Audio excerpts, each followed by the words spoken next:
જાવા પસંદ કરીને છે ને જો આવા લોથા. તો ઉમરાડી ગામના ભાઈ યુવાન ખેડૂત જોયો ભાઈ રજનીભાઈ વિરડિયા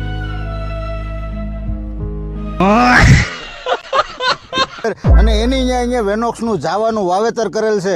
તો રજનીભાઈ વેનોક્સની જાવા તમને કેવી લાગી? બહુ સરસ વેરાયટી છે. ખરેખર વાવેતર કરવા જેવી વેરાયટી છે. 4 વર્ષ થયા બાબુ. 4 વર્ષથી. તો ભાઈ ઉત્પાદનના અંદાજિત આંકડા આપો છો, 4 વર્ષમાં છેલ્લે તમને કેવું ઉત્પાદન મળતું રહે છે?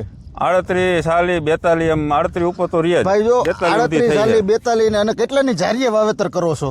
આ 72 ની જારીએ. અને કેટલી હાથ દાતા? ભાઈ 72 ની જારીએ હાથ દાતાનું વાવેતર છે. બિયારણ દર કેટલો રાખ્યો? 25 થી 30 કિલો. બરોબર, 25 કિલો તો નાખવું જ પડે. 30 કિલો ભાઈ નાખેલ છે. હાથ દાતાનું વાવેતર છે અને ઉમરાડી ગામ છે, બરોબર. અને રજનીકભાઈ વિરડિયા નામ છે એનું.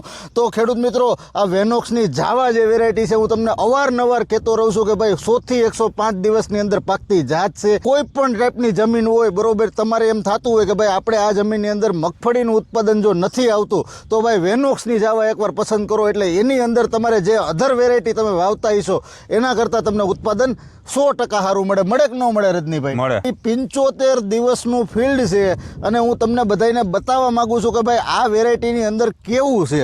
તો ભાઈ નજીક લઈ લ્યો ભાઈ, ચાલો જોઈ લો ભાઈ. જો આ જો છે માલ ભાઈ. જો રજનીભાઈ 2-4 છોડવા ઉપાડવો, ખારા ન થતા તમે.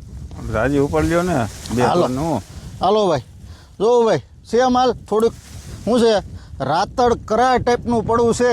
એટલે ભાઈ રજનીભાઈ, તો આ વેરાયટી કોઈ પણ ખેડૂત મિત્ર વાવે તેને ફાયદો થાય? 100% ફાયદો થાય. ખેડૂત મિત્રનું એક જ વસ્તુ કહેવાય, જો તમારે ભાઈ જો વાવેતર કરવું હોય તો વેનોક્સની જાવા પસંદ, અને જાવા પસંદ કરીને છે ને જો આવા લોથા કાઢો. તો આવા